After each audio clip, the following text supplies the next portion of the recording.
mempersembahkan serial Sandiwara Radio Misteri Mak Rompang. Misteri Mak Rompang. Misteri Mak Rompang.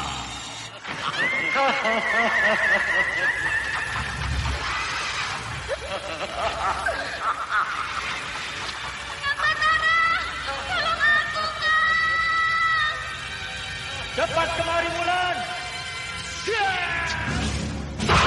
Mak Rompang. Kisah bangkitnya kembali setiap 200 tahun. Seorang anak manusia yang dapat berganti wajah dan wujud. Terkadang menjadi seorang gadis cantik teramat cantik. Terkadang menjadi seorang nenek tua renta buruk rupa yang selalu menimbulkan prahara dan malapetaka mengerikan bagi umat manusia.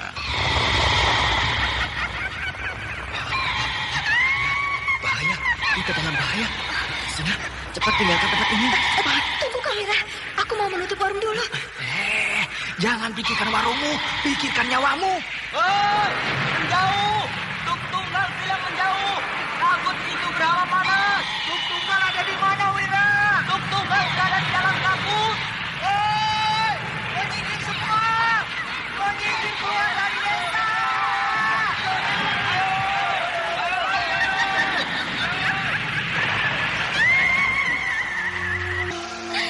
Kang Batara bicara sungguh-sungguh. Iya, karena saya mencintaimu, Wulandari. Mak Rompang diselingi pula tawa ria penuh canda serta kisah cinta kasih yang penuh dengan liku-pilu kehidupan dari dua insan manusia. Awas di belakangmu, Wulandari.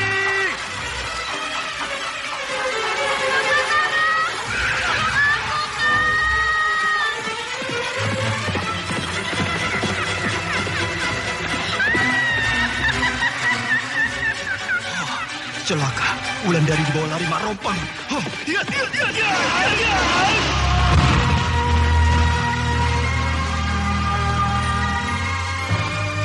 Didukung artis-artis terkenal Ferry Fadli, Yvonne Rose, Anna Sambayon, dan sederet bintang-bintang terkenal lainnya.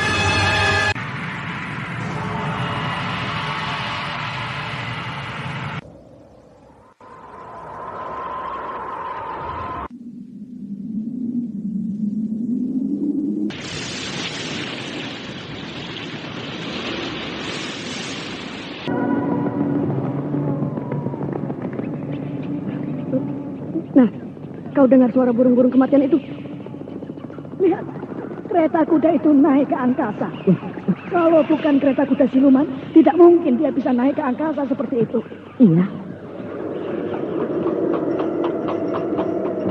Ikutilah episode ke-16. Burung-burung kematian. Burung-burung kematian. Burung-burung kematian. Naskah karya Asmadi Syara. Teknik dan montase Indra Mahendra. Dengan sutradara Denny Denha. Anda sekarang masih mendengarkan Sandiwara Radio di channel Memori 80. Para pelaku: Ashari sebagai Aki Japa Ardana, Anissa sebagai Rahayu, Yvonne Rose sebagai Wulandari, Lanti sebagai Rana Dewi, Rifki sebagai Raki Tanding, Riyani sebagai Dayang, dan pembawa cerita Denny Denhas. Pada kisah yang lalu telah diceritakan bahwa Rana Dewi pergi menemui Aki Japa Ardana karena gadis itu merasa ada sesuatu pada diri Aki Japa yang selalu mengganggu ingatannya. Namun sesampainya di sana, Rana Dewi kembali tegar. Dia tidak mau dikatakan bernama Anindya. Dia tetap pada pendirian semula. Dia tetap bernama Rana Dewi. Sehingga Aki Japa Ardana menjadi kecewa. Bahkan Aki Japa sempat meneteskan air mata ketika Rana Dewi pergi meninggalkan pertapaannya. Sementara itu Tembong menjadi kalut ketika Ki Wista tahu hubungannya dengan Gandini. Tembong kembali ingat pada Aning. Tapi kini dia tidak bisa kembali pada istrinya itu. Karena Aning sudah menjadi milik Raden Wangsadirja. Namun diam-diam Aning juga mengingat Tembong, suami yang pernah hidup bersamanya dengan bahagia selama beberapa purnama. Kenapa Ramanda berdiri saja di halaman rumah ini, Ramanda? Aku sedang merasa sedih, anakku Rahayu. Apa yang membuat Ramanda bersedih? Tadi malam kakakmu datang lagi kemari. Kakak Anindya? Betul, anakku. Kemana dia sekarang, Ramanda? Dia pergi lagi. Dia tidak mau kalau dirinya disebut dengan nama Anindya. Dia tetap bersikeras bahwa dia bernama Rana Dewi. Lalu, kenapa tidak Ramanda pegang saja dia dan paksa dia untuk tinggal bersama kita, Ramanda? Sudahlah, anakku. Tapi ketika aku memegang tangannya, aku tidak bisa. Aku hanya memegang angin. Lalu? Dia pergi kembali ke tempatnya semula, tanpa bisa aku mencegahnya. Sudahlah, Ramanda. Bukankah Ramanda mengatakan bahwa suatu saat kakak Anindya pasti akan kembali kemari? Itulah yang aku cemaskan, anakku. Setelah peristiwa tadi malam, mungkin kakakmu itu tidak akan mau lagi datang kemari. Karena dia merasa jera untuk berhadapan lagi denganku. Tapi saya merasa yakin, Ramanda, kakak Anindya pasti datang lagi kemari. Ilmu apa yang telah mempengaruhi kakakmu itu, Rahayu? Sehingga dia lupa sama sekali kepada kita. Bahkan dia betul-betul sudah menjadi orang atas angin, yang tidak bisa dilihat tanpa seizin mereka, yang tidak bisa dipegang tanpa seizin mereka. Tidak usah Ramanda pikirkan betul. Bukankah kita sudah punya penggantinya, yaitu kakak Wulandari, yang segalanya mirip dengan kakak Anindya. Hanya saja sikap dan tingkah lakunya yang berbeda, Ramanda. Walau bagaimana, aku tetap mengharapkan kakakmu itu kembali ke tengah-tengah kita, Rahayu. Aki Japa, kenapa Aki bersedih? Ramanda, Kak Wulan melihat sikap Ramanda yang sedang bersedih. Aku sudah mendengar suara Wulandari, Ayu. Hilangkanlah rasa sedih, Ramanda. Bukankah Ramanda seorang petapa yang bisa menekan perasaan-perasaan seperti itu? Ya, memang begitu, anakku. Aku tidak boleh bersedih terus. Aku harus menekan perasaan ini. Ya, Gusti.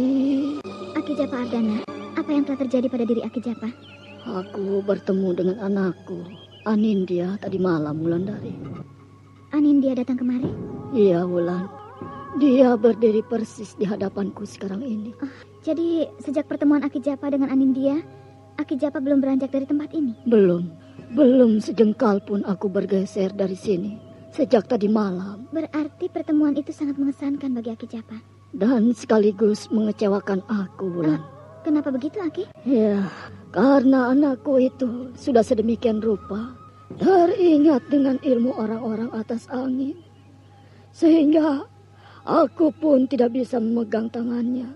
Aku hanya memegang angin. Walau anakku itu masih berdiri di sini tadi malam, dia masih berdiri di hadapanku. Ilmu orang-orang atas angin memang sangat jahat, Aki Japa. Ilmu mereka umumnya sulit untuk dicarikan penangkalnya, sehingga ilmu-ilmu mereka tetap abadi bila kita tepat terkena serangan ilmu itu. Itulah yang merisaukan aku, Wulandari. Karena anakku itu sudah tidak bisa ingat siapa dirinya lagi. Bahkan tingkah lakunya sudah sangat mirip dengan kaum atas angin. Ya, kalau saja Kang Batara ada di sini, tentu kita dapat mencari jalan untuk menyembuhkan Anindya. Tapi sayang, Kang Batara pun entah di mana berada. Ya, semoga pemuda yang bernama Batara itu selalu selamat di dalam hidupnya, Wulandari. Terima kasih, Aki Japa. Semoga doa seorang petapa seperti Aki dikabulkan oleh Sang Pencipta. Mari Ramanda, mari beristirahat dulu. Ramanda mungkin letih karena setengah malam Ramanda berdiri di halaman rumah ini. Pertapa tua yang bernama Aki Japa Ardana berjalan perlahan-lahan ke pondok tempat dia berdiam bersama anaknya Rahayu. Sementara Wulandari masih berdiri di halaman rumah tempat Aki Japa berdiri tadi. Wulandari memandang berkeliling, seolah-olah gadis itu sedang meneliti dari mana hadirnya Rana Dewi. Wajah Wulandari tampak agak pucat, sementara jubah putihnya berkilauan terkena sinar matahari pagi. Sedangkan Rana Dewi sudah jauh meninggalkan lereng Gunung Dempo. Dia sudah kembali berada di dalam kerajaan Purwaka. Rana Dewi bahkan sedang bersenang-senang dengan dayang pengasuhnya di dalam keputren istana. Namun di ujung taman keputren, tampak Rakit Tanding bergegas menuju keputren. Tampaknya ada sesuatu yang penting yang akan disampaikannya pada Rana Dewi. Aku sudah merasa bahagia kembali, Dayang. Karena aku merasa penyakitku sudah sembuh. Betul begitu, Kanjeng Dewi? Betul, Dayang. Buktinya, aku dengan mudah bisa kembali lagi kemari tanpa mendapat halangan apapun ketika memasuki pintu gerbang istana. Dan bukti yang paling penting, ketika tanganku dipegang oleh petapa tua di lereng Gunung Dempo itu, petapa tua itu tidak bisa memegang tanganku. Dia hanya memegang angin. Syukurlah kalau begitu Kanjeng Dewi. Saya turut gembira bahwa Kanjeng Dewi sudah sembuh seperti sedia kala. Kini antarkan aku ke pemandian, Dayang. Aku ingin berendam seharian di sana. Aku ingin menghilangkan keletihan di seluruh tubuhku ini. Tapi maaf Kanjeng Dewi, ada Kanjeng Raka menuju kemari. Kanjeng Raka? Perlu apakah beliau datang kemari, Dayang? Saya tidak tahu Kanjeng Dewi. Maaf, saya akan mengundurkan diri dari hadapan Kanjeng Dewi. Pergilah. Saya permisi Kanjeng Dewi. Iya. Wajah Kanjeng Raka tampaknya agak murung. Ada apa gerangan? Sedang apa kau, Rana Dewi? Saya sedang berangin-angin duduk di anjungan ini, Kanjeng Raka. Baguslah.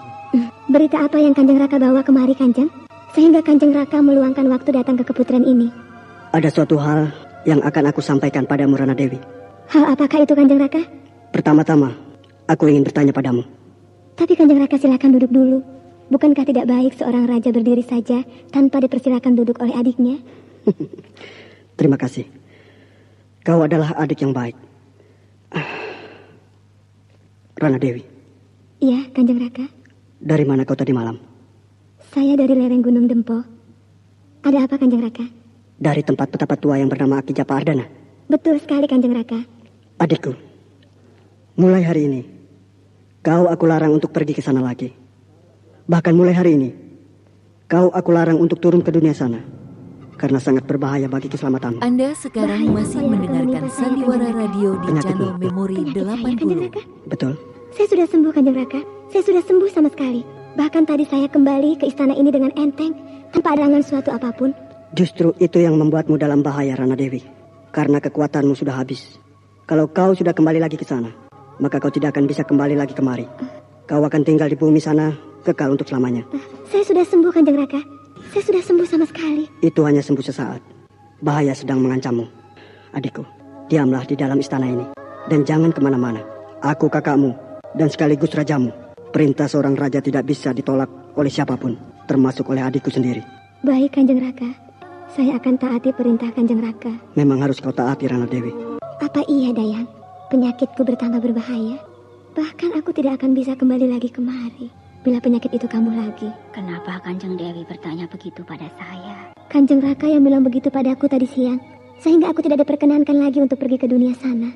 Rasanya tidak pernah ada kejadian begitu, Kanjeng Dewi. Kalau penyakit yang Kanjeng Dewi derita seperti yang lalu itu, biasa saja. Tapi bila Kanjeng Dewi tidak bisa kembali itu karena penyakit bertambah parah, itu tidak pernah terjadi pada kaum atas angin, Kanjeng Dewi. Betul begitu, Dayang? Tapi entahlah, Kanjeng Dewi, saya tidak berani membantah titah yang mulia Kanjeng Raja. Tidak pernah terjadi pada kaum atas angin. Apa betul kata-kata Dayang ini? Tidak usah dipikirkan larangan itu, Kanjeng Dewi. Bukankah tinggal di dalam istana ini lebih nyaman daripada Kanjeng Dewi pergi berjalan-jalan ke dunia sana? Aku tidak memikirkan pergi berjalan-jalan ke dunia sana, Dayang. Yang aku pikirkan, bagaimana caranya aku akan menemui Kang Batara. Sedangkan aku dilarang untuk pergi meninggalkan istana ini. Ya, mungkin kalau nanti Kanjeng Dewi sudah sembuh, baru Kanjeng Dewi diperkenankan meninggalkan istana ini. Kapan aku sembuh, Dayang? Sedangkan sekarang saja, aku tidak pernah merasa sakit sedikit pun. Yang tahu tentang kesembuhan Kanjeng Dewi, tentu yang mulia Kanjeng Raja. Ya, mungkin juga. Tapi aku merasa aneh. Dalam kesembuhanku ini, malah aku dinyatakan sakit oleh kakakku. Dayang, apakah kau dengar aku bicara? Dengar, Kanjeng. Kau sudah mengantuk? Maaf, Kanjeng Dewi. Saya mengantuk sekali. Kalau begitu pergilah tidur, supaya kau tidak tertidur di sini. Terima kasih, Kanjeng Dewi. Saya permisi. Ya, Dayang itu mengantuk. Tapi aku melihat bahwa dia hanya pura-pura mengantuk. Karena dia sebenarnya tidak mau mendengarkan cerita tentang penyakitku. Dayang, apa yang kau lihat pada diri Rana Dewi? Saya mohon maaf yang sebesar-besarnya, yang mulia Kanjeng Raja. Kalau apa yang saya lihat ini salah sama sekali. Katakanlah, Dayang. Perubahan apa yang kau lihat pada diri adikku itu? Saya melihat ada aliran darah merah mengalir di bawah kulit Kanjeng Dewi yang mulia. Sedangkan hal itu tidak lazim terjadi pada kaum atas angin. Betulkah begitu, Dayang? Betul, Kanjeng Raja. Saya tidak salah lihat. perubahan itu mulai terjadi. Dayang, apa pendapatmu? Maaf Kanjeng Raja, setahu saya, bukankah darah merah yang mengalir di bawah kulit itu tidak terjadi pada kaum atas angin? Hal itu terjadi hanya pada orang-orang di bumi sana. Tapi kenapa tiba-tiba terjadi pada Kanjeng Dewi? Padahal selama ini Kanjeng Rana Dewi tidak begitu. Apa dosa yang telah dibuat oleh Kanjeng Dewi yang mulia? Apa penyakit yang diderita oleh Kanjeng Dewi yang mulia? Tidak ada dosa yang dibuat Kanjeng Dewi. Yang ada hanyalah karena dia terlalu sering turun ke dunia sana, sehingga terjadilah hal itu. Itu sebabnya aku melarangnya untuk pergi lagi ke sana. Kalau boleh saya tahu Kanjeng Raja, sampai kapan larangan itu berlaku terhadap Kanjeng Rana Dewi? Seumur hidupnya. Itu berarti untuk selamanya Kanjeng Raja? Iya, untuk selama-lamanya. Pergilah kau ke Keputren. Sebelum adikku tahu kau melapor padaku di sini. Baik Kanjeng Raja, saya permisi untuk mengundurkan diri dari hadapan yang mulia. Dengan perasaan aneh, Dayang pengasuh Rana Dewi pergi meninggalkan pendopo keraton yang besar dan indah itu. Perempuan setengah baya itu tidak habis pikir. Kenapa penyakit itu bisa menimpa Rana Dewi? Kenapa tiba-tiba saja kulit Rana Dewi tidak putih pucat seperti kebanyakan orang-orang atas angin? Kenapa kini ada darah merah mengalir di bawah kulitnya? Bukankah hal itu merupakan penyakit yang menyedihkan? Bukankah hal itu bisa terjadi kalau Rana Dewi berasal dari orang-orang yang hidup di bumi sana? Walau bagaimanapun, Rana Dewi tidak akan pernah terkena penyakit itu bila dia bukan berasal dari sana, dari dunia yang jauh terletak di bawah kerajaan Purwaga. Tapi walau bagaimanapun, Dayang itu sangat sayang pada Rana Dewi. Walau sebenarnya Rakit Tanding telah berpesan pada Dayang tersebut supaya selalu melapor bila tampak hal-hal yang mencurigakan pada Rana Dewi. Dalam hati Dayang tersebut telah terbersit suatu niat. Dia akan mencoba memberikan ramuan pada Rana Dewi. Karena Dayang itu ingin sekali mengetahui siapa Rana Dewi itu sebenarnya. Namun Dayang itu harus mengumpulkan beberapa macam ramuan untuk digodok, dibuat obat yang diminumkan pada Rana Dewi. Gadis itu menunjukkan gejala aneh, yaitu di bawah kulitnya tampak darah merah mengalir, sehingga kulit Rana Dewi persis seperti kulit manusia pada umumnya. Kulit Rana Dewi bersemu merah, tidak seperti kulit para kaum atas angin yang berwarna putih pucat. Sebab Rakit Tanding akan menemukan kegagalan untuk memiliki tombak pusaka yang nanti akan didapat dari jelmaan tubuh Rana Dewi dan Batara. Ketika gadis itu nanti bisa dikawinkan dengan Batara, sungguh suatu rencana yang mengerikan. Kegelisahan itu dilihat oleh Dayang pengasuh Rana Dewi, sehingga di dalam hati Dayang tersebut timbul niat untuk menyelidiki penyakit yang diderita oleh Rana Dewi. Sementara itu di tempat pertapaan Aki Japa Ardana, kegelisahan pun juga terjadi, terutama pada diri Aki Japa Ardana. Karena dia merasa kecewa, Rana Dewi tidak bisa dipegangnya lagi seperti umumnya manusia biasa. Berarti hubungan Rana Dewi sudah terputus dengan kehidupan manusia biasa, sehingga Aki Japa Ardana kembali berputus asa. Karena anaknya tidak akan mungkin kembali lagi kepada kehidupan manusia lainnya. Kenapa Kanjeng Dewi masih murung? Apakah Kanjeng Dewi kurang tidur tadi malam? Aku memang tidak tidur, Dayang. Semalaman pikiranku selalu pada larangan Kanjeng Raka. Apalagi bila aku ingat bahwa aku tidak akan bisa lagi bertemu dengan Kang Batara sampai penyakitku ini sembuh. Sabarlah Kanjeng Dewi. Nanti saat itu juga akan datang. Kalau Kanjeng Dewi sudah sembuh. Apakah aku bisa sembuh, Dayang? Tentu bisa Kanjeng Dewi. Asal Kanjeng Dewi bersabar dan tidak memikirkan hal-hal itu lagi. Kapan aku sembuh, Dayang? Sabarlah Kanjeng Dewi. Selama ini kau selalu menolongku, Dayang. Apakah kau tidak bisa menolong menyembuhkan aku dari penyakit ini? Maaf Kanjeng Dewi. Kalau seandainya Kanjeng Dewi bisa sembuh, apa yang akan Kanjeng Dewi lakukan? Aku akan turun ke dunia sana. Aku akan menemui Kang Batara. Karena rinduku pada Kang Batara sudah tidak tertahankan. Apakah Kanjeng Dewi mencintai Kanjeng Batara? Aku ternyata sangat mencintai Kang Batara, Dayang. Aku sangat menyesal. Kenapa dulu aku tidak peduli pada dia? Bahkan aku sering mengusirnya dari dalam istana ini. Padahal aku sangat mencintainya. Kalau saja Kang Batara ada di sini, aku sangat gembira. Aku akan betah berlama-lama hidup di sini. Aku tidak akan turun lagi ke dunia sana mencari Kang Batara. Nah, kalau begitu, itu mudah Kanjeng Dewi. Kau dapat menolong aku, Dayang? Semoga Kanjeng Dewi. Bagaimana caranya, Dayang? Saya akan pergi mencari Kanjeng Batara. Sedangkan Kanjeng Rana tunggu saja di sini. Kenapa aku harus menunggu di sini, Dayang? Kenapa tidak berdua saja kita pergi mencari Kang Batara? Kalau Kanjeng Rana Dewi pergi mencari Kanjeng Batara, saya takut nanti penyakit Kanjeng Rana Dewi bisa kambuh. Sehingga Kanjeng Rana Dewi tidak bisa kembali lagi ke kerajaan ini. Kau harus menolong aku, Dayang. Kau harus membawa aku mencari Kang Batara. Untuk itu kau harus mencarikan obat untuk menyembuhkan penyakitku ini. Saya tidak mengerti, Kanjeng Dewi. Saya sungguh-sungguh tidak mengerti obat apa yang harus saya buatkan untuk Kanjeng Dewi. Bukankah dulu kau sering membuatkan aku obat bila aku pusing atau badanku panas? Kenapa sekarang kau tidak bisa membuatkan obat untuk sakitku ini, Dayang? Maaf, Kanjeng Dewi. Saya memang sedang membuat ramuan obat untuk Kanjeng Rana Dewi. Tapi obat yang akan saya buat itu bukanlah obat penyembuh penyakit yang Kanjeng Rana Dewi derita. Lalu obat apa, Dayang? Mohon maaf sekali lagi, Kanjeng Dewi. Obat itu hanyalah semacam ramuan untuk mencoba apakah Kanjeng Rana Dewi... Kenapa kau berhenti bicara, Dayang? Saya takut mengatakannya, Kanjeng Rana Dewi. Katakanlah, supaya aku tahu. Obat apa yang sedang kau buat?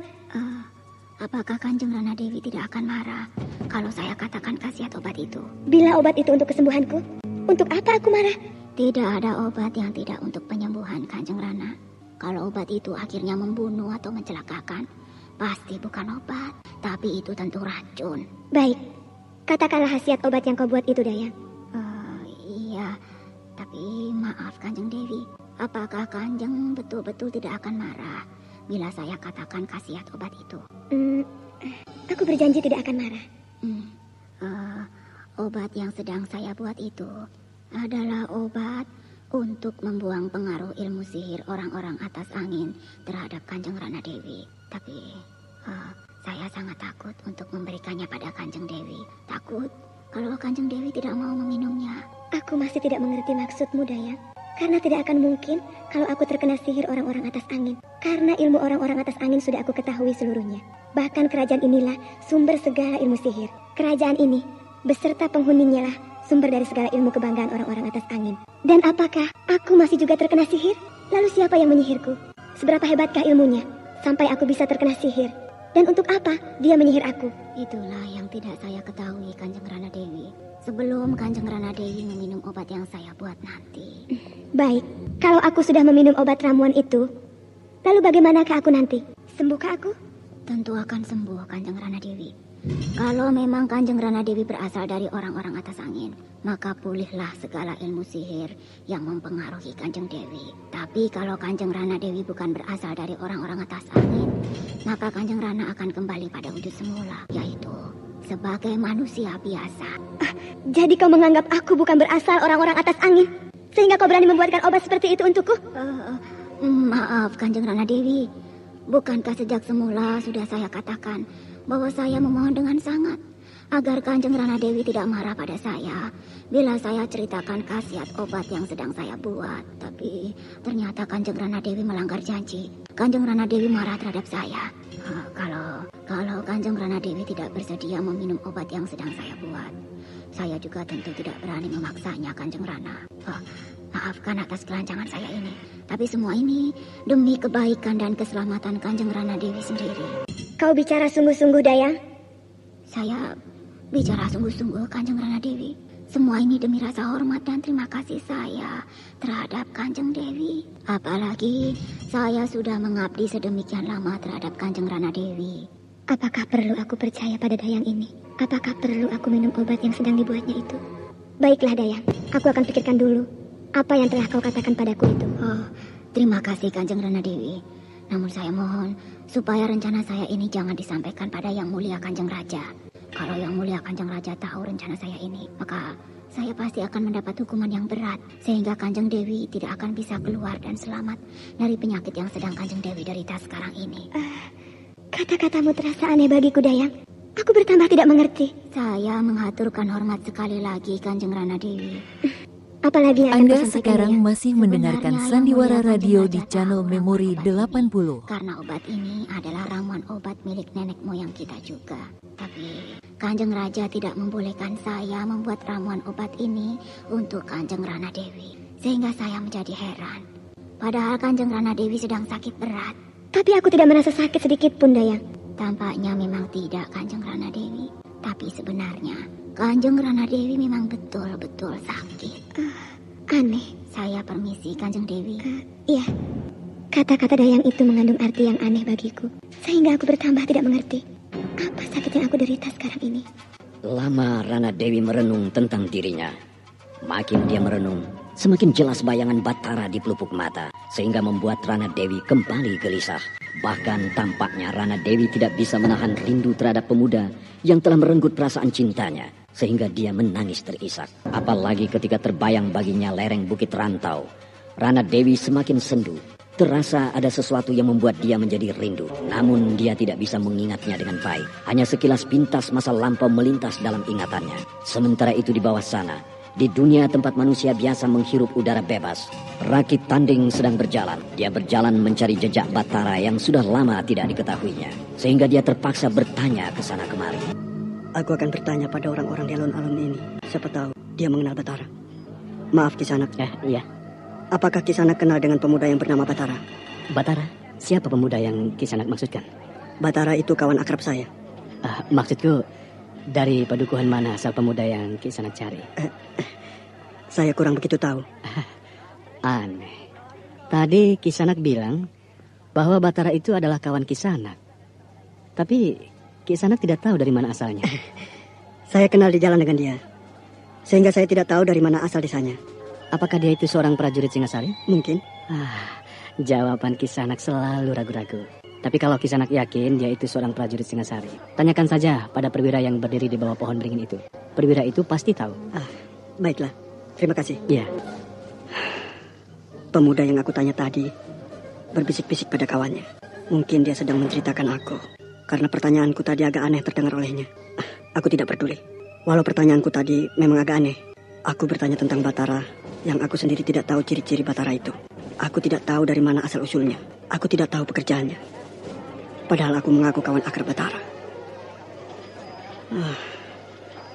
Pasti orang ini yang dimaksud pemuda tadi.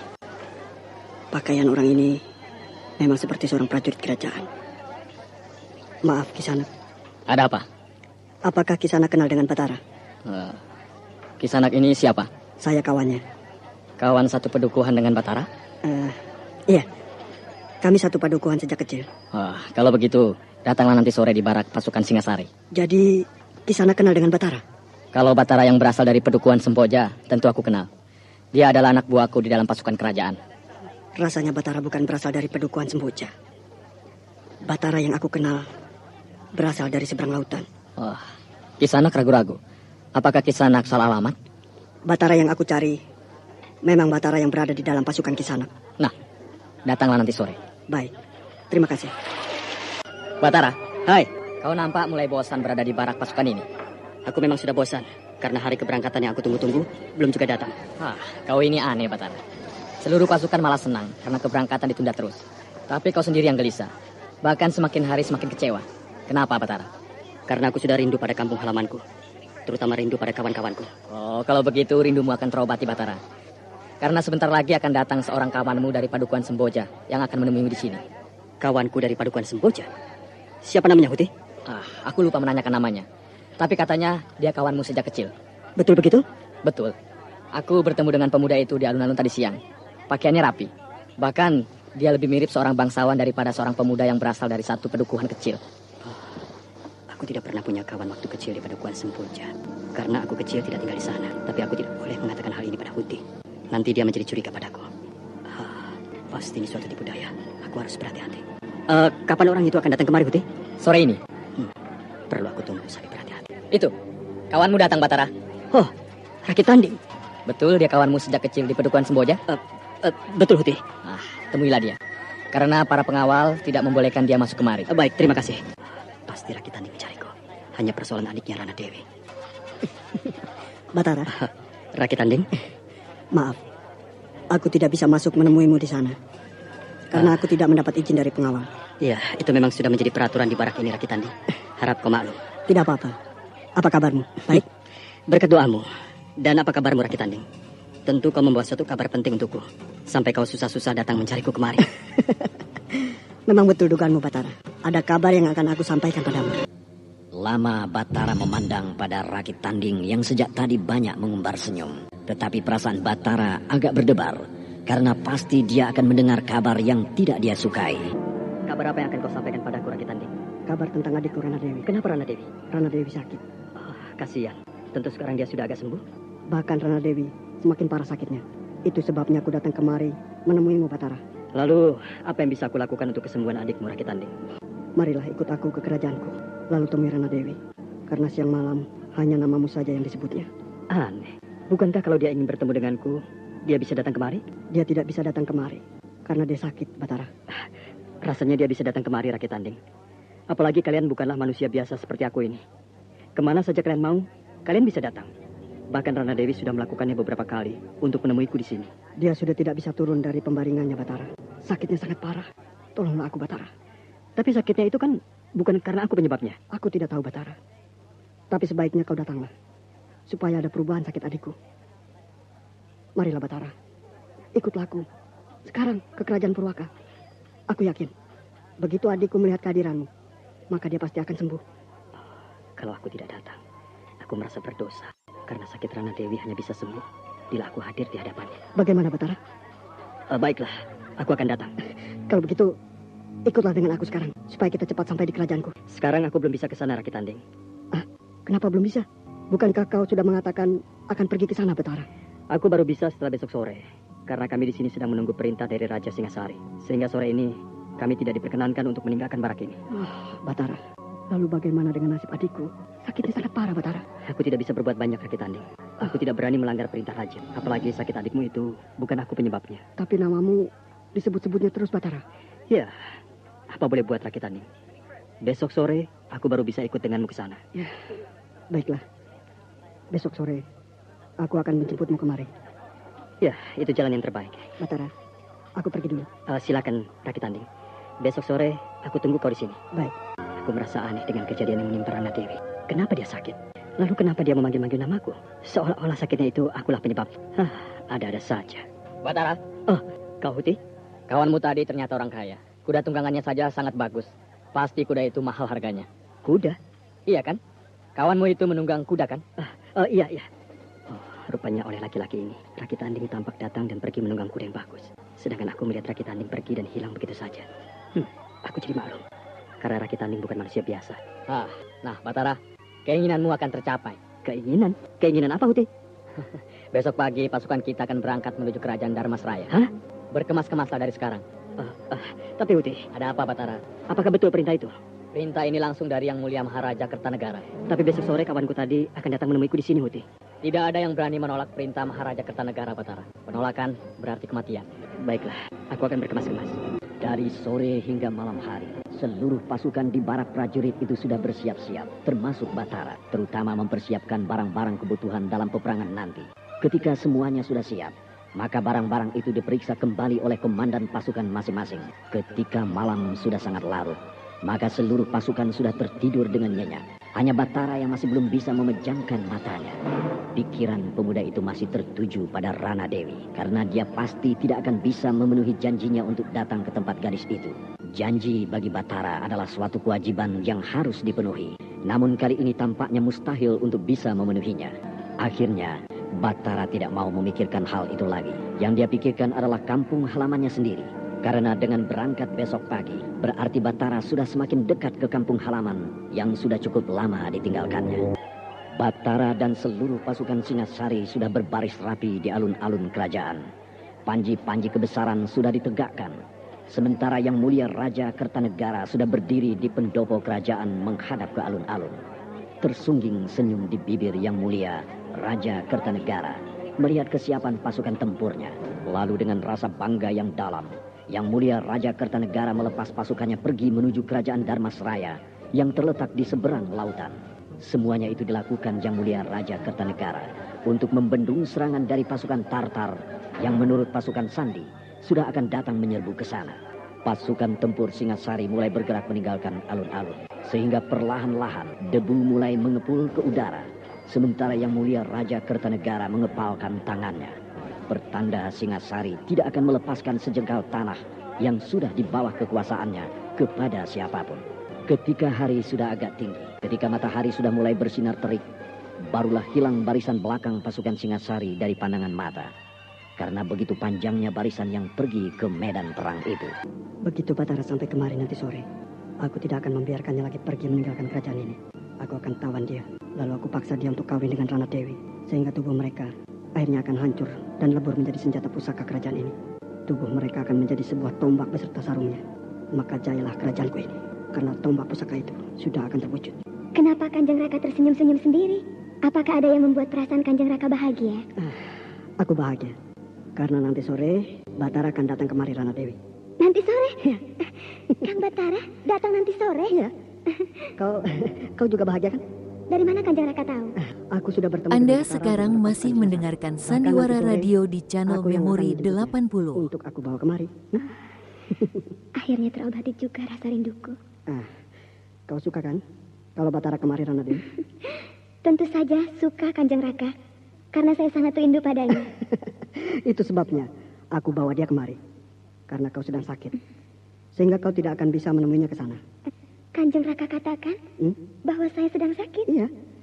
Tentu aku mengatakannya Rana Dewi. Bahkan sakitmulah alasan utamaku untuk membawanya kemari. Saya jadi malu pada Kang Batara, Kanjeng Raka. Kenapa harus malu? Bahkan aku sendiri tidak malu mengatakannya pada Batara. Karena rasa sayangku padamu, adikku. Terima kasih, Kanjeng Raka. Ternyata Kanjeng Raka memang sayang padaku. Ya. Bahkan kalau kau mau tahu, begitu Batara datang kemari, kau akan aku kawinkan dengan dia. Secepat itu? Ya. Memang harus lebih cepat, adikku. Karena manusia seperti Batara sangat sulit untuk memegangnya. Sehingga inilah kesempatan untuk bisa menariknya jadi suamimu. Kalau Kang Batara tidak mau, saya akan malu, Kanjeng Raka. Urusan itu tidak usah kau pikirkan. Aku mempunyai cara supaya dia jadi mau. Apakah Kanjeng Raka akan memaksa Kang Batara dengan kekerasan? Tentu tidak, adikku. Aku akan mempengaruhi Batara dengan ilmuku. Sehingga dia pasti akan menurut saja apa kehendakku. Lalu persiapan untuk pesta perkawinanmu sudah aku pikirkan. Pesta perkawinanmu akan aku adakan secara besar-besaran. Tapi sekarang yang penting, kau harus menjadi istri Batara dulu. Supaya Batara tidak pergi lagi kemana-mana. Kau mau kan? Mau, Kanjeng Raka. Nah, bila semua itu akan terjadi nanti sore, percayalah kau padaku. Terima kasih, Kanjeng Raka. Kanjeng Dewi sangat bahagia siang ini. Apakah boleh saya tahu apa yang membuat Kanjeng Dewi bahagia begini? Tahukah kau, Dayang, bahwa aku akan dipersunting oleh Kang Batara nanti sore? Betulkah berita itu, Kanjeng Rana Dewi? Sungguh betul, Dayangku. Bahkan berita ini disampaikan oleh Kanjeng Raka padaku. Nanti sore, Kanjeng Raka akan membawa Batara kemari. Lalu kami akan diresmikan menjadi suami istri. Sehingga aku tidak perlu lagi turun ke dunia sana untuk mencari Kang Batara. Syukurlah kalau begitu, Kanjeng Dewi. Sehingga saya tidak perlu membuat obat ini lagi. Apakah obat yang kau buat itu sudah selesai, Dayang? Tinggal sedikit lagi, Kanjeng Dewi. Hanya tinggal mencampurkan saja. Nah, selesai sudah. Biar sajalah, obat itu jangan dibuang. Suatu saat aku ingin juga mencoba minum obat itu. Kalau Kanjeng Dewi berminat, tidak ada salahnya. Karena obat ini adalah obat ramuan para leluhur kita. Berhenti! Kisanak mau kemana? Mau menemui seorang prajurit di barak itu. Tunggu saja di sini. Biar aku yang memanggilnya. Ya. Maaf, siapa nama prajurit yang akan Kisanak temui itu? Batara. Batara? Iya. Batara yang berasal dari padukuan Semboja kan? Betul, Kisanak. Maaf Kisanak, Batara sudah tidak ada di barak prajurit itu. Hah? Sudah tidak ada? Kemana dia? Seluruh prajurit tempur yang dipersiapkan oleh Sri Baginda Maharaja Singasari sudah diberangkatkan ke medan perang tadi pagi. Kisanak tidak bohong? Buat apa aku bohong? Kisanak bisa melihat dari sini bahwa seluruh barak ini sudah kosong. Yang tinggal hanya para pengawal yang berjaga saja. Kurang ajar. Kemana mereka dikirim? Kenapa Kisanak bertanya begitu? Siapa Kisanak ini sebenarnya? Pertanyaanmu aneh, pengawal. Seolah-olah kau curiga padaku. Siapa saja yang datang kemari harus dicurigai, Kisanak. Termasuk dirimu. Karena hanya kaum kerabat saja yang boleh diberitahu kemana para pasukan Singasari diberangkatkan. Aku salah satu sahabat dari Batara. Maaf. Kalau hanya sahabat saja tidak bisa aku beritahu. Kecuali kedua orang tuanya, atau adik, atau kakak, ataupun istrinya. Bangsat. Aku bisa mencari sendiri tanpa bantuanmu. Kisanak memaki aku? Kau sudah tidak akan bisa melihat wujudku. Dia hilang. Aku sudah bisa melihat kemana pasukan Singasari itu pergi. Mereka sedang menaiki kapal-kapal layar yang besar. Di antara pasukan itu memang terdapat Batara. Tapi aku tidak akan bisa memaksa Batara begitu saja. Karena laki-laki itu berilmu tinggi. Gagal rencanaku. Tapi aku akan mencoba mendekati Batara. Aku akan membujuknya supaya dia mau meninggalkan pasukannya dan mengikuti aku. Dengan secepat kilat tubuh Rakit Tanding sudah melesat jauh meninggalkan barak prajurit Singasari. Rakit Tanding sedang menuju sebuah kapal layar yang besar yang sedang berlayar di lautan. Sementara hari sudah bertambah sore, bahkan langit di atas lautan tampak sudah memerah. Matahari sudah tenggelam, namun tiba-tiba bagaikan sebuah sinar, tubuh Rakit Tanding menghunjam ke atas kapal layar yang besar itu. Dia duduk di samping Batara yang sedang berdiri di haluan kapal, dan kedatangan Rakit Tanding tidak dapat dilihat oleh siapapun kecuali oleh Batara. Kaukah yang duduk di sampingku, Rakit Tanding? Sungguh luar biasa pemuda ini. Dia tahu bahwa aku berada di sampingnya. Kaukah itu, Rakit Tanding? Betul, Batara. Tampakkanlah wujudmu. Tidak ada gunanya kau bersembunyi padaku. Baiklah, aku hanya akan menampakkan diri padamu. Tapi orang lain tidak akan melihat wujudku.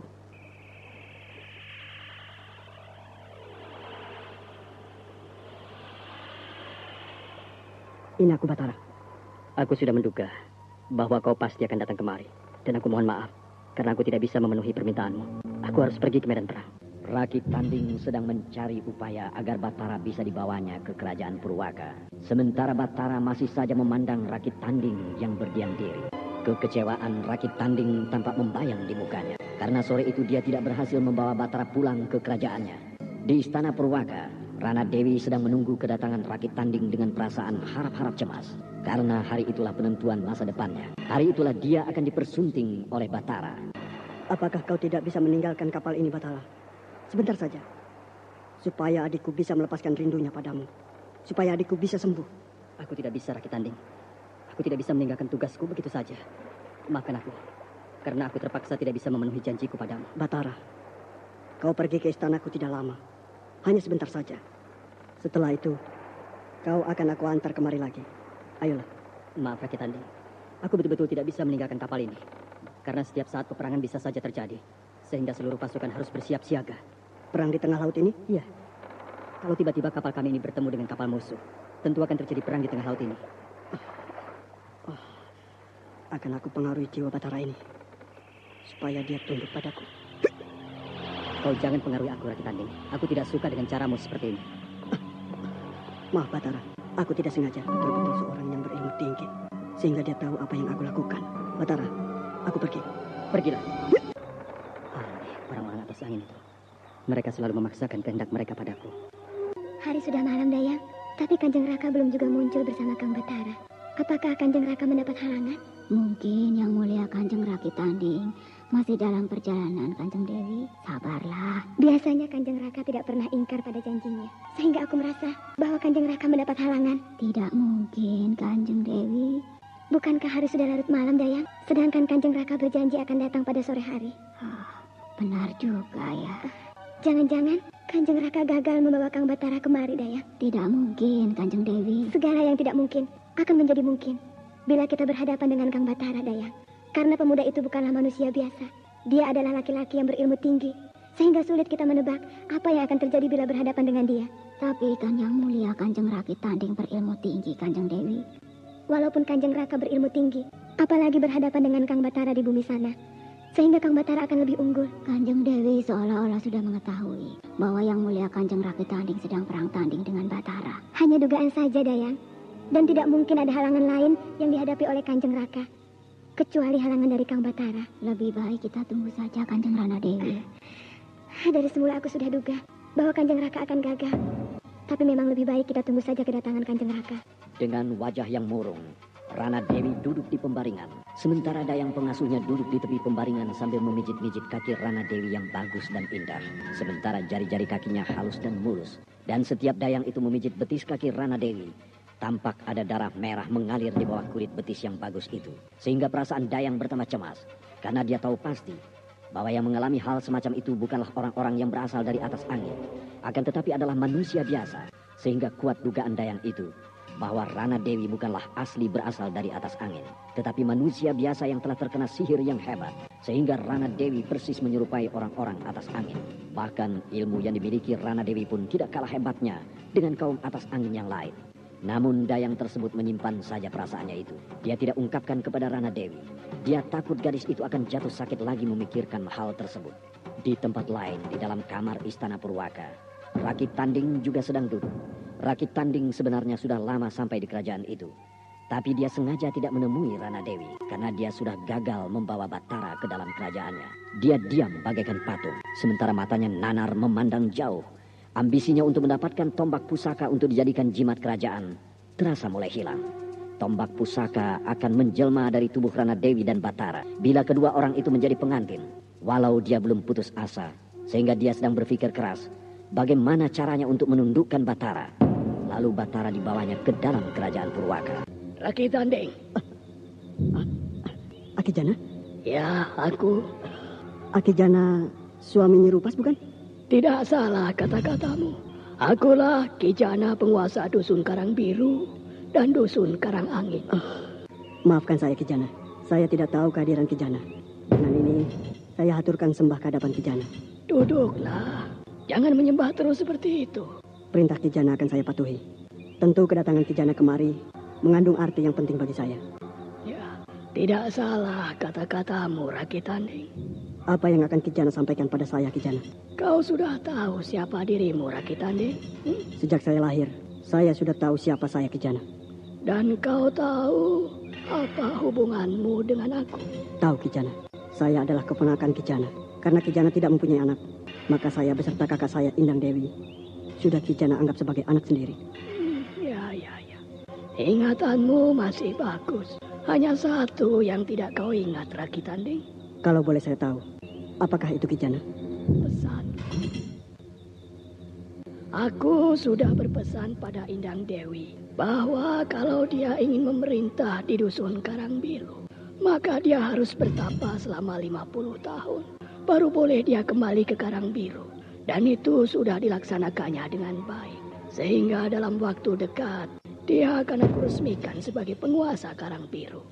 Lalu aku juga berpesan padamu, kalau kau ingin menjadi penguasa yang abadi di kerajaan Purwaka, yang telah kau rebut dengan susah payah ini, maka kau tidak boleh kembali ke Karang Biru sampai tombak pusaka yang akan kau pakai sebagai jimat kerajaan telah kau dapat. Tapi kau telah melanggar larangan itu. Kau datang ke Karang Biru secara diam-diam.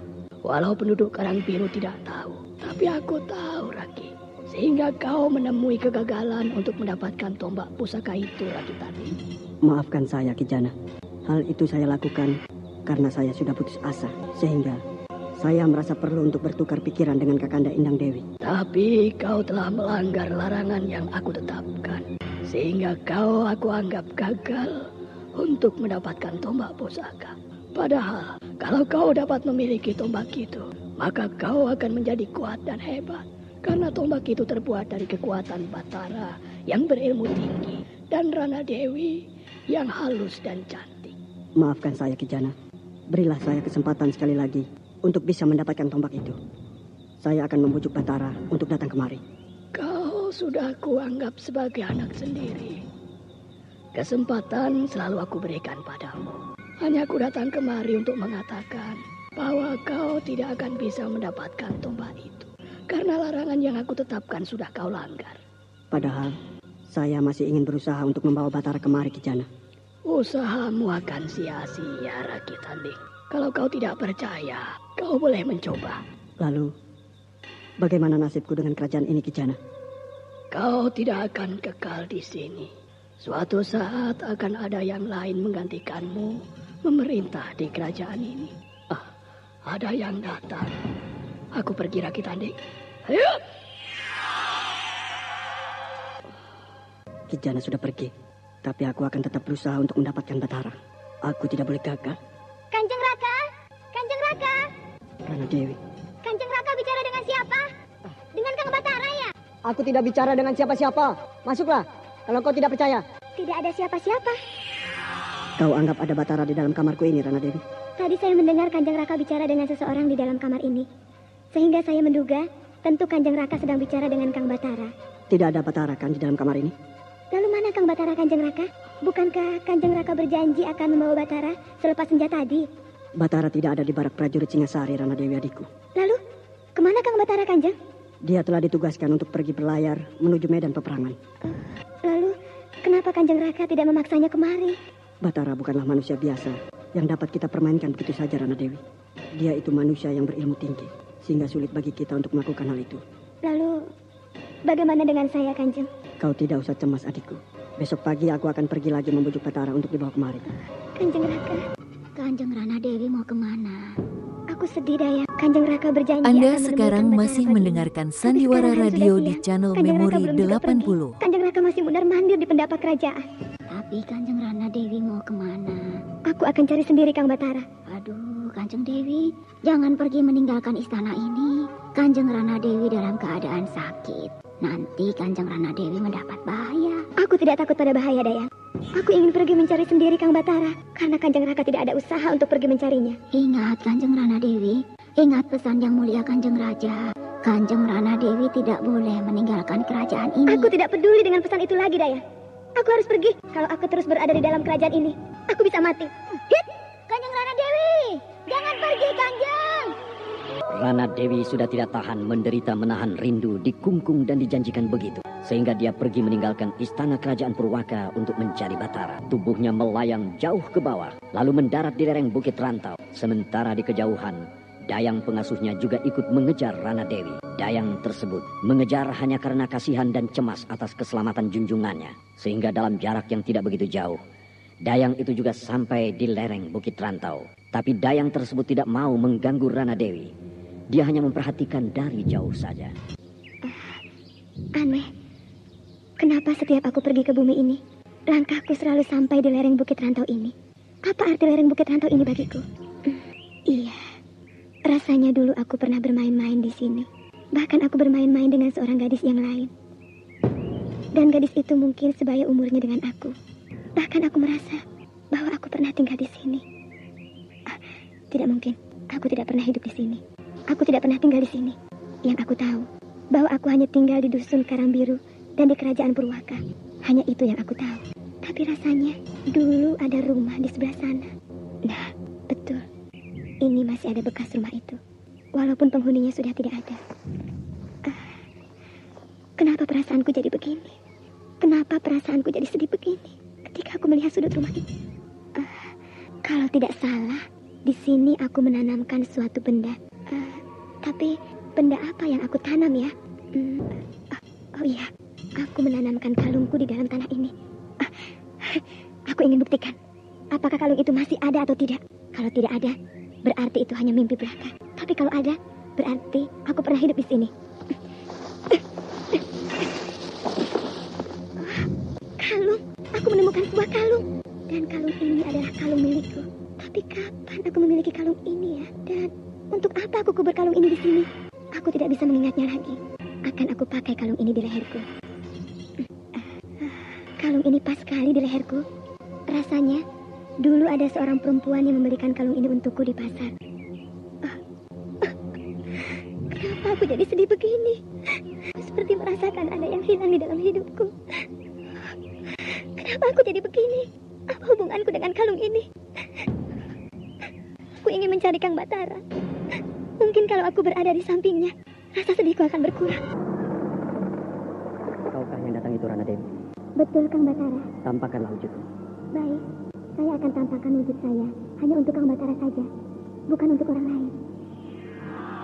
Nah, ini wujud saya, Kang Batara. Hei, kamu tampak sehat, Rana Dewi. Sedangkan kata kakakmu kemarin pada saya bahwa kau sedang sakit keras. Saya memang agak sakit, Kang Batara. Tapi setelah bertemu dengan Kang Batara, maka rasa sakit saya itu hilang sama sekali. Biasanya kalau orang sakit, badannya kurus. Tapi kamu tidak kurus, bahkan kamu tampak sehat sekali. Betul begitu? Buat apa saya bohong, Rana Dewi? Saya bahagia mendengar kata-kata Kang Batara. Nah, untuk apa kamu datang menemui saya di atas kapal layar ini, Rana Dewi? Untuk menemani Kang Batara. Tidak usah. Saya tidak perlu ditemani. Kalau begitu, saya yang butuh ditemani, Kang. Pikiran saya sedang dalam keadaan kacau. Kacau? Kenapa begitu, Rana Dewi? Entahlah, saya tidak tahu. Kamu dari mana, Rana Dewi? Dari kerajaan Purwaka, bukan? Tidak. Lalu kamu dari mana? Dari lereng Bukit Rantau. Hah? Bukit Rantau? Iya, Kang. Kenapa Kang Batara terkejut mendengar nama Bukit Rantau? Dan kamu menangis menyebut nama Bukit Rantau itu, Rana Dewi. Kenapa? Entahlah, Kang Batara. Bila mengingat Bukit Rantau itu, seolah-olah ada yang hilang dalam hidup saya. Itu sebabnya saya menangis. Sebaiknya kamu pulang ke kerajaan Purwaka. Mungkin kakakmu sedang menunggu kedatanganmu. Karena kamu sedang dalam keadaan sakit. Saya tidak mau pulang. Saya tidak sakit. Lalu kamu mau kemana? Saya ingin mencari bukti. Kenapa Bukit Rantau menjadi nama yang menyedihkan buat saya? Dan apakah Kang Batara mau menemani saya mencari bukit itu? Kemana, Rana Dewi? Ke Bukit Rantau. Bukit Rantau. Nama itu juga berkesan bagi saya, Rana Dewi. Saya jadi teringat pada Wulandari. Apakah Kang Batara pernah memadu cinta dengan Wulandari di sana? Iya. Wulandari memang cantik, Kang Batara. Sama cantiknya dengan saya. Bahkan kami sangat mirip. Kamu sudah bertemu dengan Wulandari? Sudah. Jadi kalian berdua memang mirip, bukan? Iya. Bahkan seperti saudara kembar. Mau kan Kang Batara menemani saya ke Bukit Rantau? Untuk apa kamu ke sana, Rana Dewi? Saya tidak tahu, Kang Batara. Tapi rasanya tempat itu adalah tempat saya mencari sesuatu yang hilang di dalam hidup saya di sana. Saya merasa aneh mendengar keteranganmu, Rana Dewi. Saya juga tidak tahu, Kang Batara. Tapi kalau Kang Batara mau menemani saya ke sana, saya merasa sangat bahagia. Saya mau menemanimu. Tapi saya tidak bisa meninggalkan tugas saya di atas kapal ini. Lalu kapan Kang Batara bisa menemani saya ke sana? Kalau kapal ini sudah merapat di Pelabuhan Batanghari. Kapan kapal ini merapat di Pelabuhan Batanghari, Kang? Entahlah, mungkin 5 purnama lagi. Lama sekali, Kang Batara. Sebaiknya kamu pulang saja ke kerajaan Purwaka, Rana Dewi. Kakakmu pasti sedang mencarimu. Kang Batara mengusir saya? Saya tidak mengusirmu. Tidak baik kan kalau kamu ikut terus di atas kapal ini? Karena di sini yang ada hanya laki-laki semua. Baik, saya akan pergi. Tapi saya tidak mau lagi pulang ke kerajaan Purwaka. Kenapa begitu, Rana Dewi? Karena saya tidak boleh kemana-mana oleh Kanjeng Raka. Saya seperti dihukum. Saya seperti di dalam penjara.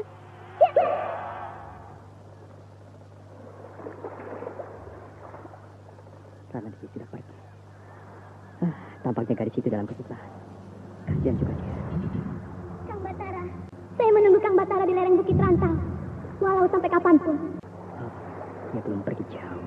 Dengan rasa yang teramat sedih, Rana Dewi kembali melesat ke arah Bukit Rantau. Walau jarak Bukit Rantau dengan kapal layar yang ditumpangi Batara sangat jauh, namun dalam sekejap, Rana Dewi sudah sampai di lereng bukit itu. Lalu dia menangis menjadi-jadi di sana. Rana Dewi merasa diasingkan. Dia merasa tidak ada lagi satu orang pun yang suka kepadanya. Sehingga hatinya bertambah biru. Ketika hari sudah mulai sore, ketika matahari sudah mulai condong ke arah barat, barulah Rana Dewi berhenti menangis. Sementara dari kejauhan, Dayang pengasuhnya masih mengikuti dengan setia tanpa diketahui oleh Rana Dewi. Kini aku mulai ingat sedikit. Aku dulu sering berlari-lari dari bawah sana sampai kemari. Tapi untuk apa? Aku berlari dari bawah sana sampai kemari. Dan kapan itu terjadinya? Aku ingin mencobanya lagi. Siapa tahu aku juga ingat hal-hal yang lain. Aduh, kakiku tertusuk duri. Cairan merah apa yang keluar dari lukaku ini? Aduh, sakitnya. Kanjeng Dewi. Ada apa, Kanjeng Dewi? Kau Daya? Betul, Kanjeng Rana Dewi. Dari mana kau Daya? Maafkan saya, Kanjeng Dewi. Sejak Kanjeng Dewi meninggalkan istana Purwaka, saya mengikuti kemana saja Kanjeng Dewi pergi. Saya khawatir kalau Kanjeng Dewi mendapat celaka. Kau tidak permisi padaku, Dayang? Sekali lagi, maaf Kanjeng Dewi. Saya mengikuti Kanjeng Dewi karena rasa sayang saya pada Kanjeng Dewi. Sekali lagi, maafkan saya. Aduh, kakiku. Maaf Kanjeng Dewi. Kaki Kanjeng Dewi terluka.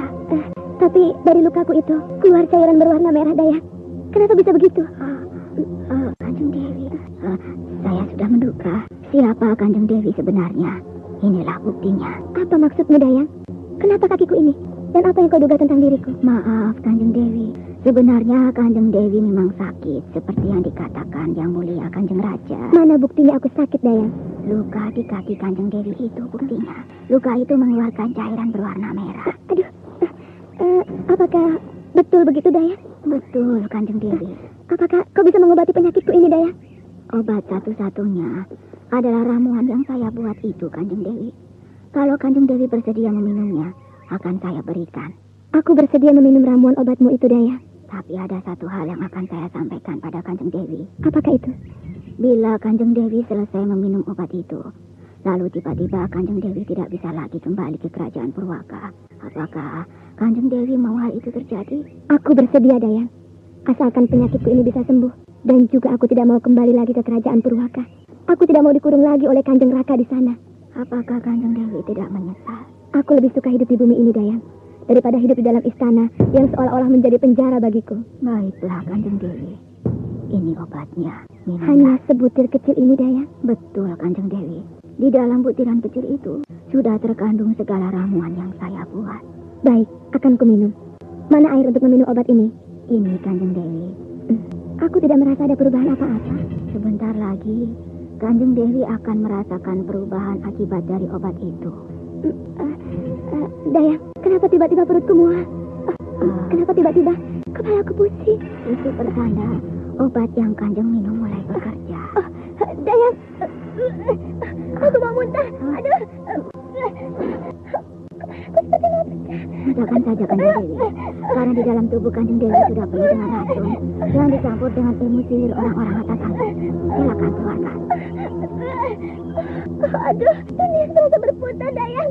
Aduh, pusing. Rana Dewi menjadi sempoyongan, sementara mukanya berubah pucat tanpa berdarah. Lalu tanpa bisa ditahan lagi, Rana Dewi memuntahkan cairan hitam yang banyak sekali.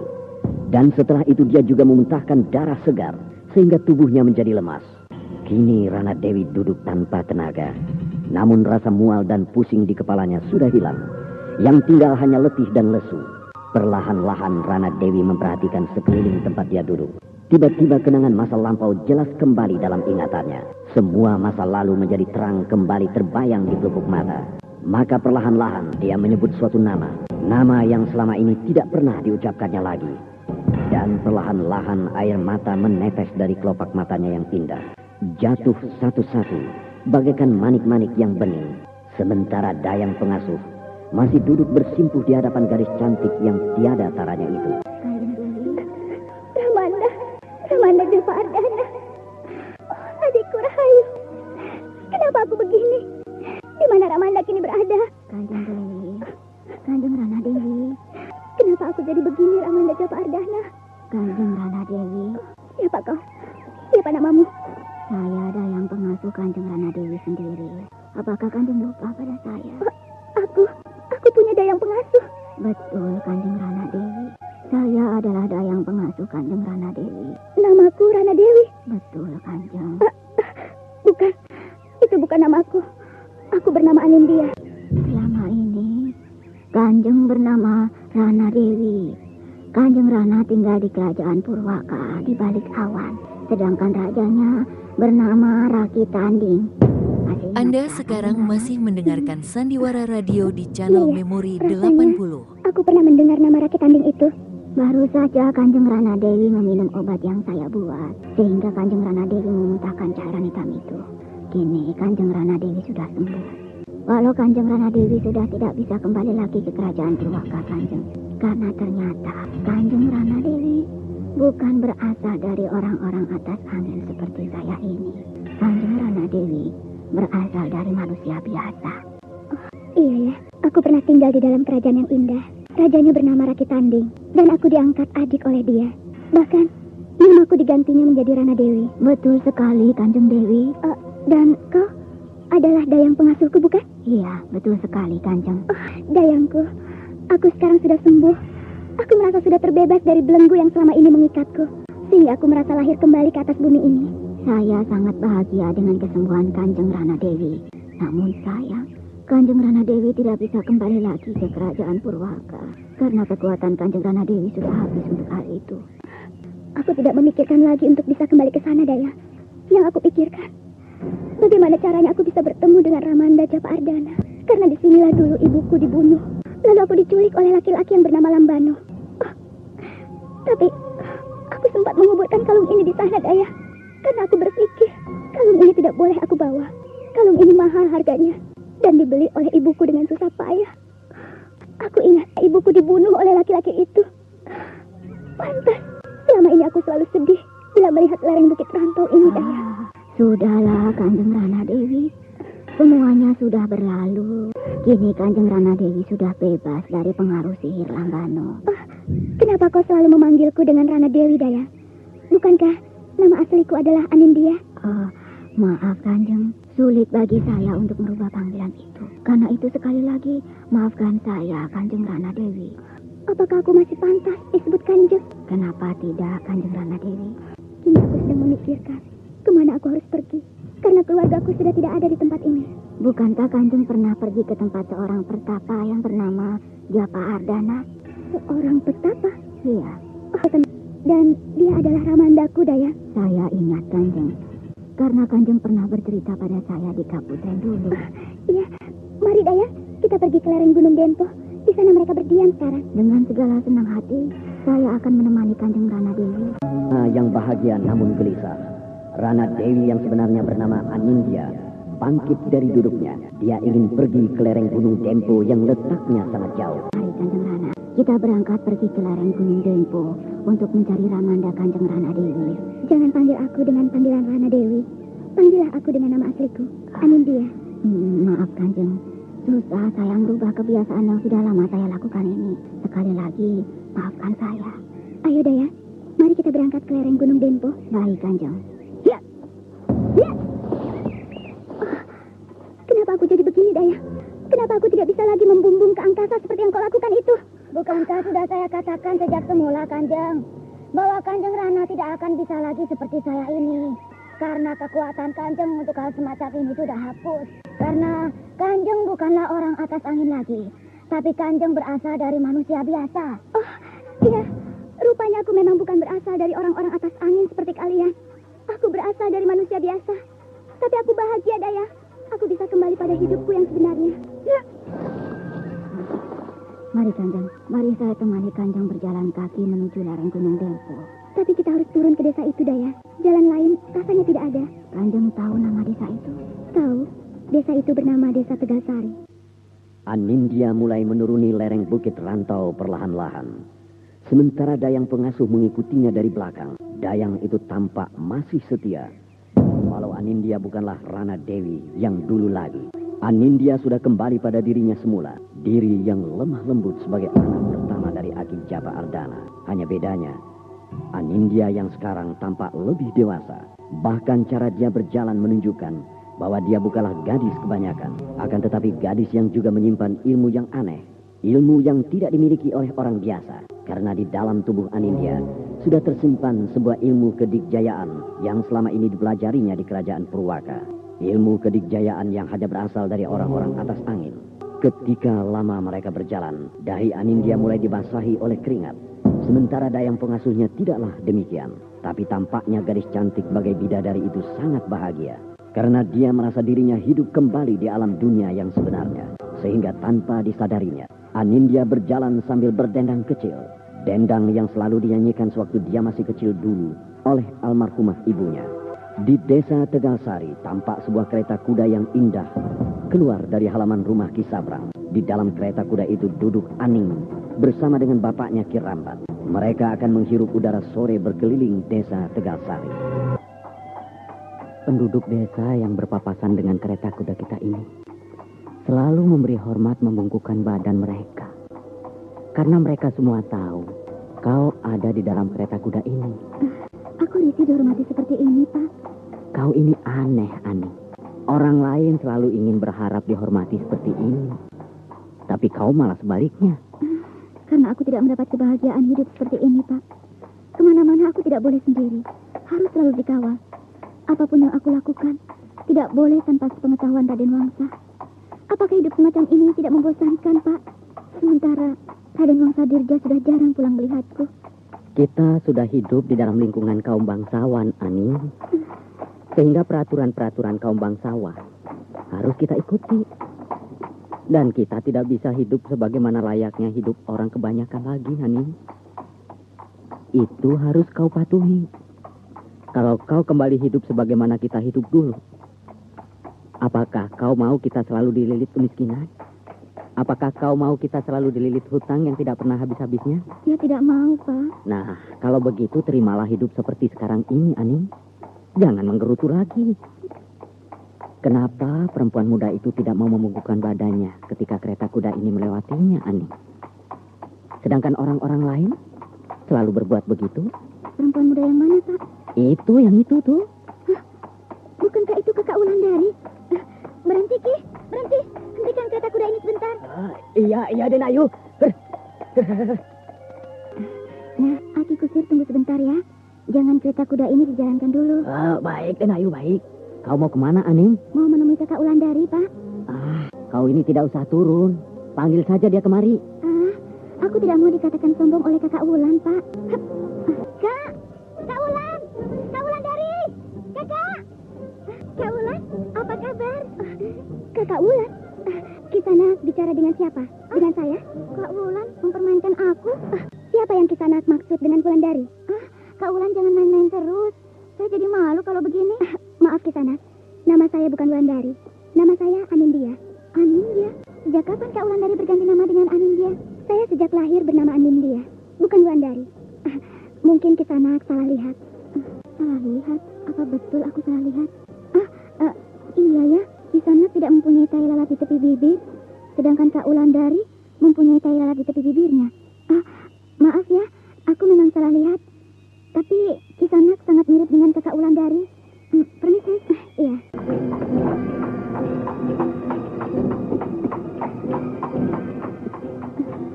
Aneh, kenapa perempuan itu bisa mirip dengan Kakak Wulandari ya? Bahkan seperti saudara kembar. Hanya dia tidak ada tai lalat di tepi bibirnya. Kenapa, Ani? Apa yang terjadi? Apakah Wulandari mengejekmu tadi? Aneh, Bapak. Aneh bagaimana? Perempuan tadi itu bukan Kakak Wulan, tapi orang lain. Bukan Wulandari? Mana mungkin, Ani? Dia itu memang Wulandari. Memang bukan Kakak Wulan kok, Pak. Aku sudah menyaksikannya sendiri. Perempuan itu tidak punya tai lalat di tepi bibirnya. Sedangkan Kakak Wulandari punya tai lalat di tepi bibirnya. Wah, bisa mirip sekali dengan Wulandari.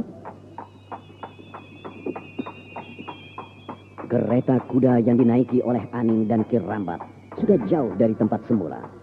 Sementara Anindya masih berdiri memandang kereta kuda yang indah itu. Lalu Anindya bicara dengan Dayang di sebelahnya. Sayang Dayang itu tidak bisa, karena Dayang itu hanya menampakkan dirinya khusus untuk Anindya. Hari bertambah sore, bahkan sebentar lagi hari akan berganti dengan malam. Sementara Anindya masih juga tetap berdiri di tepi jalan di tempat semula. Aneh, perempuan bangsawan tadi ada ya? Dia menyangka bahwa aku bernama Wulandari. Iya, Kanjeng. Bahkan dia turun dari kereta kencananya menemui Kanjeng. Berarti orang yang bernama Wulandari itu sangat dihormatinya. Iya, pasti. Sampai dia mau turun dari kereta kencananya untuk menghormati perempuan yang bernama Wulandari. Tunggu Daya. Ada apa, Kanjeng? Rasanya aku pernah bertemu dengan perempuan yang bernama Wulandari. Bukankah Wulandari itu kekasih Batara, Kanjeng? Kekasih Batara? Siapa lagi orang yang bernama Batara itu, Daya? Bukankah Batara adalah pemuda yang Kanjeng cintai? Rasanya aku tidak pernah mencintai laki-laki yang bernama Batara. Tapi, entahlah, mungkin aku lupa. Sudahlah, Kanjeng. Kanjeng masih berusaha untuk mengingat-ingat kejadian masa lalu sewaktu hidup di Istana Purwaka. Sedangkan ingatan itu sudah mulai hilang dari ingatan Kanjeng. Mari kita meneruskan perjalanan kita, Kanjeng. Aku ingat sekarang, Daya. Bukankah laki-laki yang bernama Batara itu adalah seorang prajurit Singasari? Betul, Kanjeng. Bukankah dia sekarang sedang berada di atas kapal layar kerajaan Singasari? Betul sekali, Kanjeng Nana. Iya, aku memang mencintai laki-laki itu, Daya. Dia gagah dan baik hati. Ada seorang penunggang kuda menuju ke arah kita, Kanjeng. Iya, aku sudah melihatnya, Daya. Hati-hatilah, Kanjeng. Orang itu tampaknya tidak begitu baik sifatnya. Iya, aku akan berhati-hati. Wulandari? Lagi-lagi bangsawan ini memanggil aku dengan nama Wulandari, Daya. Hati-hati, Kanjeng. Matanya menatap Kanjeng dengan tatapan kurang ajar. Aku juga merasakannya, Daya. Kau bicara dengan siapa, Wulandari? Maaf, Kisanak. Saya bukan Wulandari. Sejak kapan kau berganti nama, Wulan? Apakah sejak kau jadi petapa? Saya memang bukan Wulandari. Kisanak pasti salah lihat. Mana bisa aku salah lihat, Wulan? Cepat katakan, Kanjeng, bahwa Kanjeng tidak punya tai lalat di tepi bibir Kanjeng, supaya laki-laki ini cepat pergi. Baik, Daya. Hei, kau bicara dengan siapa, Wulandari? Maaf, aku bukan Wulandari. Namaku Anindya. Aku tidak mempunyai tai lalat di tepi bibirku seperti Wulandari. Iya? Benarkah? Suruhlah dia pergi, Kanjeng. Sabarlah, Daya. Jadi, siapa namamu tadi, adik cantik? Namaku Anindya. Anindya? Nama yang bagus. Namaku Raden Wangsadirja. Dan alangkah lebih bagusnya kalau namamu dan namaku dijajarkan jadi satu. Maksud Raden? Ya, kamu menjadi istriku, adik cantik. Kau mau kan? Maaf, Raden. Aku tidak berpikir ke sana. Baik. Dan bolehkah aku bertanya padamu, Anindya? Raden mau bertanya apa padaku? Sejak tadi aku perhatikan adik bicara. Seolah-olah ada orang yang adik ajak bicara. Betulkah begitu? Jadi... Bilang saja tidak, Kanjeng. Jangan terlampau jujur dengan laki-laki seperti orang ini. Aku tidak bicara dengan siapa-siapa, Raden. Mungkin Raden salah lihat. Mungkin juga aku yang salah lihat. Karena hari sudah mulai gelap. Adik Anindya mau kemana? Aku mau pulang, Raden. Mau aku antar? Maaf, Raden. Rumahku jauh. Justru karena rumahmu jauh, maka aku harus mengantarkanmu. Tidak. Terima kasih, Raden. Aku bisa pulang sendiri. Biarlah. Biar aku antar pulang. Tidak baik malam hari begini seorang gadis berjalan sendiri. Tidak, Raden.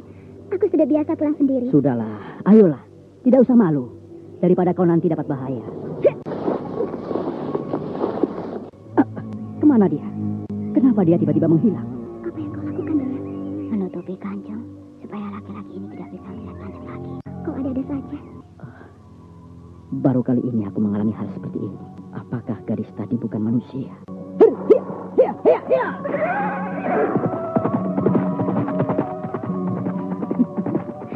Akhirnya dia pergi, Kanjeng. Mari, kita teruskan perjalanan kita, Daya. Baik, Kanjeng.